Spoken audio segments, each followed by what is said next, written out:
Good evening and welcome to the Casual Chef's Kitchen. Enjoy this presentation. Tonight's meal is from Argentina. Argentinian Chimichurri chicken. The morning mise en place. Just after prep. The mise en place for the chimichurri sauce. Here's all the goodies in the food processor.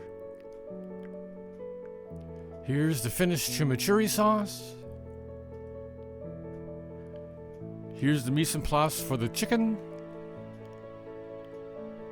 Here's all the goodies in the Ziploc bag, ready for marinade. Everything all squished together, ready for the cold box. And we go into the cold box for several hours.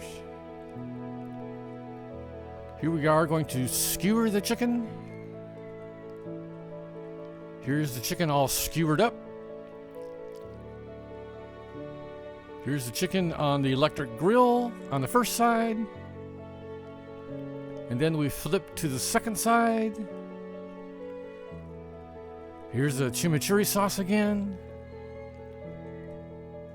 And here's the final presentation. Thank you for joining me here at the Casual Chef's Kitchen. I hope you enjoyed the presentation. Have fun cooking.